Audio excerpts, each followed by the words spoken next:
সিন্ধু নদ চুক্তি বাতিলের পর পাকিস্তানের চেনাব নদীর পানির প্রবাহ বন্ধ করে দিয়েছে ভারত। বার্তা সংস্থা পিটিআই গতকাল রবিবার 4 মে জানিয়েছে, জম্মু কাশ্মীরের রামবনের বাগলিহার বাঁধে চেনাব নদীর পানি আটকে দেওয়া হয়েছে।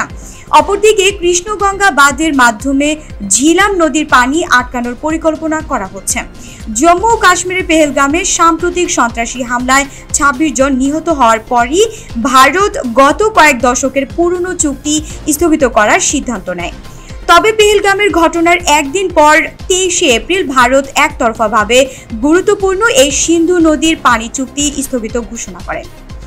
আর এর পরদিনই অর্থাৎ 24 এপ্রিল পাকিস্তান পাল্টা হুঁশিয়ারি দিয়ে জানায় যে তারা 1972 সালের সিমলা চুক্তি কার্যকরভাবে স্থগিত করতে পারে এবং ভারতের জন্য আকাশ সীমা বন্ধ করে দিতে পারে।